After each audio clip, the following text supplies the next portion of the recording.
Good morning students, मैं नीतू चौधरी स्वागत करती हूँ आपका अपने परिवार स्वाध्याय श्री में। तो कैसे हैं आप सभी? आई होप अच्छे ही होंगे, स्वस्थ होंगे। तो आज की क्लास की शुरुआत करते हैं एक मोटिवेशनल कोड के साथ, ठीक है, जिसमें आज का हमारा कोड क्या है कि मुश्किलों से भागना आसान होता है, ज़िंदगी का हर एक पहलू इम्तिहान होता है, डरने वालों को मिलता नहीं कुछ ज़िंदगी में और लड़ने वालों के कदमों में जहान होता है। बिल्कुल सही बात है। जो लड़ेगा, जो संघर्ष करेगा, सफलता तो उसे ही मिलेगी। जो ऐसे ही बैठा रहेगा कि हमें तो कुछ नहीं करना है, भगवान के भरोसे बैठा रहेगा, उसे ज़िंदगी में कुछ नहीं मिलना। या तो परिस्थितियों से डर के बैठ जाओ या संघर्ष करके निखर जाओ, ठीक है। तो यही ज़िंदगी का नाम है, ठीक है। तो इसी के साथ आज की क्लास की शुरुआत करते हैं, जिसमें आज हम लेके आए हैं वन लाइनर क्वेश्चंस। जो हमने टॉपिक पढ़ा था पाचन तंत्र, डाइजेस्टिव सिस्टम, वो कंप्लीट हो चुका था कल। उसमें अब ये देखना है कि क्वेश्चन किस फॉर्म में पूछे जाते हैं, ठीक है। तो उन क्वेश्चनों को एक एक करके डिफाइन करेंगे, जिसके साथ हल्का सा रिवीजन भी हो जाएगा और हमें पता भी चल जाएगा कि क्वेश्चन किस तरह से पूछे जाते हैं, ठीक है। तो आज का पहला क्वेश्चन क्या है कि मनुष्य में आहार नाल की लंबाई कितनी होती है। मनुष्य में आहार नाल की लंबाई कितनी होती है? मैंने सबसे पहले ही आपको बताया था कि मनुष्य में आहार नाल की लंबाई होती है 32 फीट, और अगर मीटर में पूछा जाता है तो मीटर में कितना बोलेंगे? 9 मीटर, ठीक है। आहार नाल के अंदर कौन कौन से ऑर्गन आते हैं, सारी चीज़ें मैंने आपको एक एक करके डिफाइन की हुई है। सबसे पहले मुख गुहा में टीथ और टंग दोनों को पढ़ाया था। उसके बाद क्या आता है, खाना कहाँ पे जाता है? ग्रास नली में, ओसोफेगस में। उसके बाद कहाँ पे जाता है? स्टोमक में, अमाशय में। उसके बाद कहाँ पे जाता है? छोटी आंत में, बड़ी आंत में, और फिर एनस में, गुदा में, ठीक है। तो ये सारी चीज़ें डिफाइन हो चुकी है। नेक्स्ट क्वेश्चन क्या है कि मनुष्य के उन दांतों की संख्या कितनी है जो पूरे जीवन काल में एक ही बार निकलते हैं। मैंने बताया था ना कि मनुष्य के जीवन काल में, पूरे जीवन काल में कितने दांत निकलते हैं? 52। 20 दांत ऐसे होते हैं जो एक बार टूटते हैं, टूटने के बाद फिर निकलते हैं, और 12 दांत ऐसे होते हैं जो सिर्फ एक बार ही निकलते हैं। तो इसका आंसर क्या होगा? इसका आंसर होगा कि पूरे जीवन काल में जो एक ही बार निकलते हैं वो कितने दांत होते हैं? 12 दांत होते हैं, 12 होते हैं, ठीक है। नेक्स्ट क्वेश्चन क्या है कि हमारे दांत का अधिकांश हिस्सा किस हल्के पीले रंग के पदार्थ का बना होता है? किसका बना होता है? डेंटाइन का। मैंने आपको बताया था कि जो ये वाली परत होती है, सबसे ऊपर वाली परत होती है, ये होती है इनेमल, और इससे नीचे वाली जो परत होती है उसे क्या बोलते हैं? उसे बोलते हैं डेंटाइन।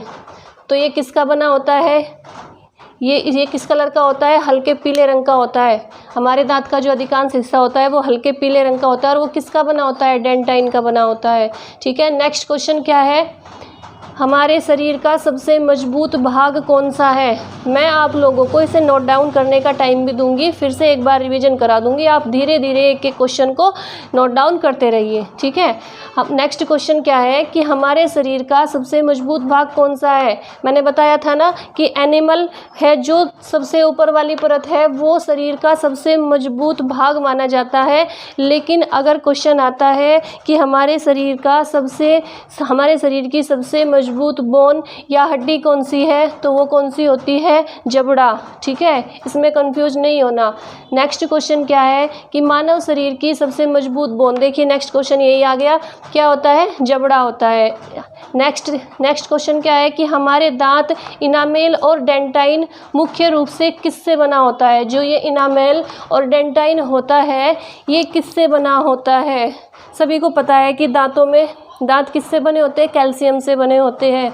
लेकिन कैल्शियम के साथ और भी क्या मिक्स होता है? फास्फोरस भी होता है। तो अगर क्वेश्चन पूछेंगे कि हमारे दांत में जो इनामेल और डेंटाइन होता है, ऊपर वाली परत, और उससे नीचे वाली जो परत होती है वो किससे बनी होती है? तो वो बनी होती है कैल्शियम और फास्फोरस से। नेक्स्ट क्वेश्चन क्या है कि मानव शरीर में ओसोफेगस, ग्रास नली या आहार नलिका, या उसे फूड पाइप भी बोलते हैं, उसकी लंबाई कितनी है? तो उसकी लंबाई कितनी होती है? उसकी लंबाई होती है 25 सेंटीमीटर, ठीक है। नेक्स्ट क्वेश्चन क्या है कि आहार नाल के किस भाग में पाचन की प्रक्रिया नहीं होती। मैंने बताया था आपको कि आहार नाल के कौन से भाग में पाचन की क्रिया नहीं होती। एक तो ग्रास नली होती है। ग्रास नली का कार्य क्या होता है, भोजन को पेट तक ले जाने का कार्य होता है। एक होती है बड़ी आंत। बड़ी आंत क्या करती है, जब पाचन कंप्लीटली हो जाता है, भोजन का छोटी आंत में हो जाता है ना कंप्लीटली पाचन, तो वो क्या करती है, बड़ी आंत में क्या होता है, जल का अवशोषण होता है, वो वाटर को एब्जॉर्ब करने का कार्य करती है। तो कौन कौन से दो भाग है, ग्रास नली और बड़ी आंत में पाचन की प्रक्रिया नहीं होती। ठीक है। नेक्स्ट क्वेश्चन क्या है कि हमारी पाचन प्रक्रिया में प्रोटीन का पाचन कहाँ से शुरू होता है। मैंने बताया था आपको कि अमाशय में जो जठर ग्रंथि होती है वो कौन कौन से एसिड और एंजाइम्स बनाती है। तो मैंने आपको बताया था सबसे पहले वो कौन सा एसिड बनाती है, हाइड्रोक्लोरिक अम्ल। फिर दो एंजाइम्स बनाती है, पेप्सिन और रेनिन। तो पेप्सिन में किसका पाचन होता है, प्रोटीन का। तो इसका आंसर क्या होगा कि पाचन प्रक्रिया में प्रोटीन का पाचन सबसे पहले कहाँ पे होता है, अमाशय में होता है। अमाशय में ही हाइड्रोक्लोरिक एसिड और एंजाइम्स होते हैं, कौन कौन से, प्रोटीन, पेप्सिन और रेनिन। ठीक है। नेक्स्ट क्वेश्चन क्या है कि कार्बोहाइड्रेट का पाचन कहाँ से शुरू होता है। कार्बोहाइड्रेट का पाचन कहाँ से शुरू हो जाता है, तो मुंह से ही शुरू हो जाता है ना। जैसे हम खाना खाते हैं, रोटी खाते हैं, चावल खाते हैं, तो उसका पाचन कहाँ से शुरू हो जाता है, मुख गुहा से ही शुरू हो जाता है। इसे क्या बोलते हैं, बक्कल कैविटी भी बोलते हैं, ओरल कैविटी भी बोलते हैं। ठीक है। और नेक्स्ट क्वेश्चन क्या है, छोटी आंत का सबसे पहला भाग कौन सा है। मैंने छोटी आंत के आपको 3 भाग बताए थे, ड्यूडेनम, जेजुनम और तीसरा क्या बताया था, मैंने 3 भाग बताए थे, ड्यूडेनम, जेजुनम और इलियम। ठीक है।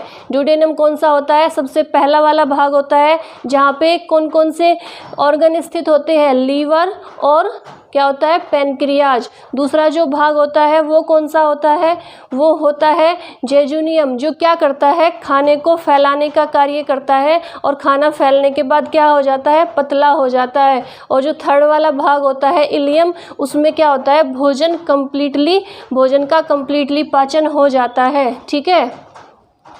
ये तो इसका आंसर क्या होगा कि छोटी आंत का सबसे पहला भाग कौन सा होगा, ड्यूडेनियम होगा, और सबसे लास्ट वाला भाग कौन सा होगा, इलियम होगा।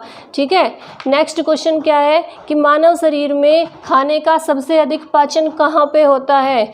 तो कहाँ पे होता है, स्मॉल इंटेस्टाइन में, छोटी आंत में, क्योंकि जब खाना छोटी आंत में पहुंच जाता है तो वो खाने का कंप्लीटली पाचन कर देती है, खाने को कंप्लीटली डाइजेस्ट कर देती है। ठीक है। नेक्स्ट क्वेश्चन क्या लिखेंगे कि एक सामान्य व्यक्ति में प्रतिदिन कितनी लार बनती है, कितने सलाइवा बनता है। एक सामान्य व्यक्ति में कितनी लार बनती है डेली, तो कम से कम 1.5 लीटर, लगभग 1.5 लीटर लार डेली बनती है एक सामान्य व्यक्ति में। ठीक है। नेक्स्ट क्वेश्चन क्या है कि मुख गुहा में लार की पीएच कितनी होती है।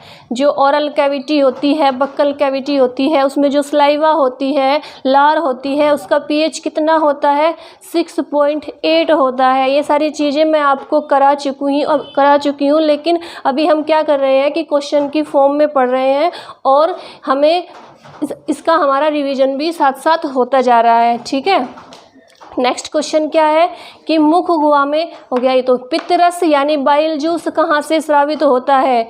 मैंने बताया आपको लीवर पढ़ाया था, तब उसमें आया था कि उससे कौन सा जूस निकलता है, कौन सा रस निकलता है, बाइल जूस निकलता है। बाइल जूस कहाँ से निकलता है, क्वेश्चन यही है, लीवर से। अब मैंने ये भी बताया था कि बाइल जूस किस कलर का होता है, ग्रीन कलर का होता है।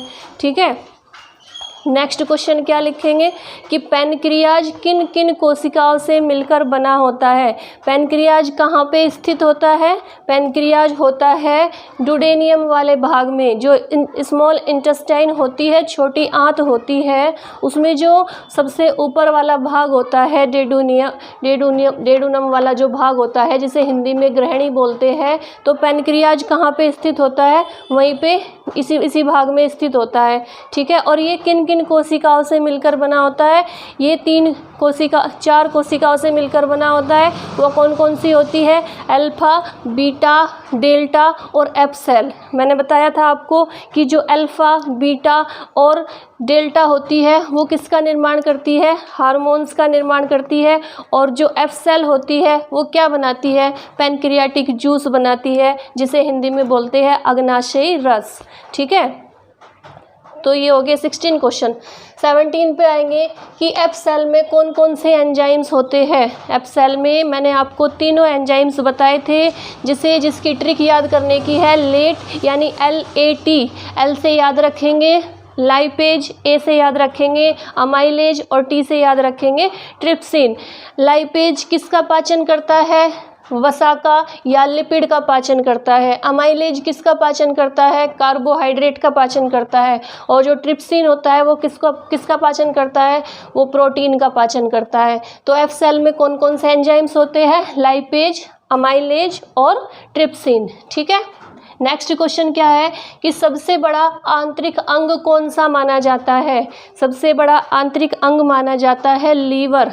लीवर के बारे में मैं आपको अच्छे से पढ़ा चुकी हूँ। इसका वजन कितना होता है? 1.5 किलोग्राम होता है। लीवर कौन सा जूस बनाता है? बाइल जूस बनाता है, ठीक है। नेक्स्ट क्वेश्चन क्या है कि मनुष्य की मुख गुहा में कितनी जोड़ी लार ग्रंथियाँ होती है? जो मनुष्य की मुख गुहा यानी ओरल कैविटी में कितनी जोड़ी स्लाइवर ग्लैंड्स होती है? तो 3 जोड़ी होती है। कौन कौन सी होती है?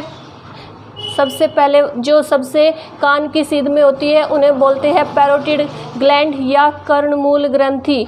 दूसरी होती है सब मैंडिबुलर ग्रंथि, जो निचले जबड़े के नीचे होती है, यहाँ पे होती है। नेक्स्ट क्या होती है? सबलैंग्वल, जो जीभ के नीचे होती है, सामने की तरफ जीभ के तल के नीचे होती है। तो कितनी जोड़ी लार ग्रंथियाँ होती है? 3 जोड़ी होती है। पैरोटिड लार ग्रंथि, सेकंड होती है सब मैंडिबुलर और थर्ड होती है सबलैंग्वल, ठीक है। नेक्स्ट क्वेश्चन क्या लिखेंगे? लीवर से संबंधित अध्ययन क्या कहलाता है? लीवर से संबंधित अध्ययन कहलाता है हिपेटोलॉजी। ये क्वेश्चन पूछा जाता है एग्जाम्स में कि लीवर से संबंधित अध्ययन क्या कहलाता है? हिपेटोलॉजी कहलाता है।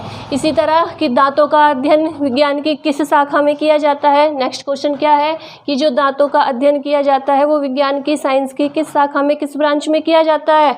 तो वो किया जाता है ओडोंटोलॉजी में, ठीक है। कहाँ पे किया जाता है? ओडोंटोलॉजी, ठीक है। नेक्स्ट क्वेश्चन क्या है कि पानी में फ्लोराइड की मात्रा बढ़ने से कौन सा रोग हो जाता है? फ्लोरोसिस। अगर हमारे पानी में फ्लोराइड की मात्रा बढ़ जाती है तो दांतों में होता है ये रोग, कौन सा होता है? फ्लोरोसिस। क्या होता है? जब हमारे दांतों में फ्लोराइड की मात्रा ज़्यादा हो जाती है तो दांतों के बीच में स्पेस बनना शुरू हो जाता है, जगह खाली होनी शुरू हो जाती है। और उस खाली जगह में एक ब्लैक कलर का जो लग जाता है उसे क्या बोलते हैं डॉक्टर? की कीड़ा लगा हुआ है, या आप सभी बोलते हैं कि कीड़ा लगा हुआ। वो क्या होती है? उसे ही बोलते हैं कैविटी, ठीक है। तो जो खाली जगह हो जाती है दांतों के बीच में वो किसकी वजह से होती है? अगर फ्लोराइड की मात्रा अधिक बढ़ जाती है पानी में, ठीक है। तो ये हो गए 22 क्वेश्चंस। एक बार फिर से रिपीट कर लेते हैं, जिससे आपको उतारने का टाइम भी मिल जाएगा, नोट डाउन करने का टाइम भी मिल जाएगा। तो सबसे पहला क्वेश्चन क्या है? मैं साइड हो जाती हूँ, आप लोग उतारते रहिए, यहीं से नोट डाउन करते रहिए और मैं यहीं से पहले क्वेश्चन से शुरुआत करती हूँ, ठीक है। पहला क्वेश्चन क्या है कि मनुष्य में आहार की लंबाई कितनी होती है? 32 फीट होती है, या अगर मीटर में पूछेंगे तो 9 मीटर होती है। सेकंड क्वेश्चन क्या है? मनुष्य के उन दांतों की संख्या कितनी है जो पूरे जीवन काल में एक ही बार निकलते हैं? तो कितनी होती है? 12 होती है। अगर क्वेश्चन आता है कि पूरे जीवन काल में कितने दांत निकलते हैं तो आंसर लिखेंगे 52, ठीक है। हमारे दांत का अधिकांश हिस्सा किस पीले रंग के पदार्थ का बना होता है? तो डेंटाइन का बना होता है, ठीक है। क्वेश्चन ये भी पूछा जाता है कि बच्चों में कौन से दांत नहीं होते? तो बच्चों में मैंने बताया था कि दांतों कौन कौन से होते हैं? इंसीजर के बाद कैनाइन के बाद प्रीमोलर और प्रीमोलर के बाद मोलर। तो बच्चों में कौन से दांत नहीं होते? प्रीमोलर नहीं होते। और जो सबसे ऊपर वाले मोलर होते हैं उसमें सबसे लास्ट वाला जो दांत होता है जिसे क्या बोलते हैं? विजडम टीथ बोलते हैं, वो वाला दांत भी बच्चों में नहीं होता। ठीक है, नेक्स्ट क्वेश्चन क्या है कि हमारे शरीर का सबसे मजबूत भाग कौन सा है? एनिमल है। जो दांतों के ऊपरी परत होती है वो होता है एनिमल, और उसे हमारे शरीर का सबसे मजबूत भाग माना जाता है। और हमारे शरीर की सबसे मजबूत बोन कौन सी मानी जाती है? जबड़ा मानी जाती है। ठीक है, नेक्स्ट क्वेश्चन क्या है कि हमारे दांत इनामेल और डेंटाइल मुख्य रूप से किससे बने होते हैं? तो कैल्शियम और फास्फोरस से बने होते हैं। इनेमल और डेंटाइन जो है ये किससे बने होते हैं? फास्फोरस और कैल्शियम से बने होते हैं। ठीक है, नेक्स्ट क्वेश्चन क्या है कि मानव शरीर में ओसोफेगस या आहार नलिका या फूड पाइप की लंबाई कितनी होती है? 25 सेंटीमीटर होती है। नेक्स्ट क्वेश्चन क्या है कि आहार नाल के किस भाग में पाचन की प्रक्रिया नहीं होती? तो कौन कौन से ऐसे ऑर्गन है जहाँ पे पाचन की प्रक्रिया नहीं होती? वो ग्रास नली है और बड़ी आंत है। ग्रास नली यानी ओसोफेगस जो क्या करती है? भोजन को अमाशय में ले जाने का कार्य करती है, वो भोजन को पचाने का कार्य नहीं करती। और बड़ी आंत क्या करती है? वह जल का अवशोषण करने का कार्य करती है। जब छोटी आंत भोजन को कंप्लीटली पचा देती है, पाचन कर देती है, तब बड़ी आंत क्या करती है कि उसमें जो जल होता है उसका अवशोषण करती है, उसे अब्जॉर्ब कर लेती है। ठीक है, नेक्स्ट क्वेश्चन क्या है कि हमारी पाचन क्रिया में प्रोटीन का, हमारी जो पाचन प्रक्रिया होती है उसमें प्रोटीन का पाचन कहाँ से शुरू होता है? वो होता है अमाशय से, स्टोमक से, जिसे पेट या उदर भी बोलते हैं।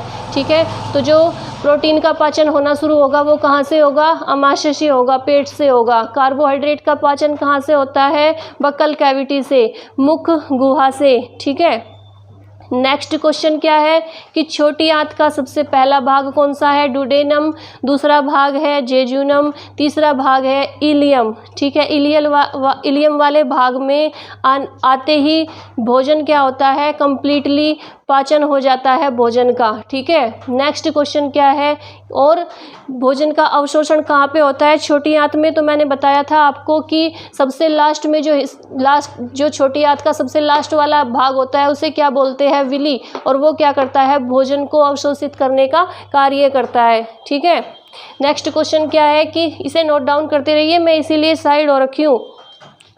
नेक्स्ट क्वेश्चन क्या है कि एक सामान्य व्यक्ति में प्रतिदिन कितनी लार बनती है? तो 1.5 लीटर बनती है। ठीक है, और लार ग्रंथियाँ कितनी होती है ये भी मैंने बता दिया आपको। 3 होती है, पैरोटिड, सबमैंडिबुलर और सबलैंग्वल। ठीक है, और मुख गुहा में लार की पीएच कितनी होती है?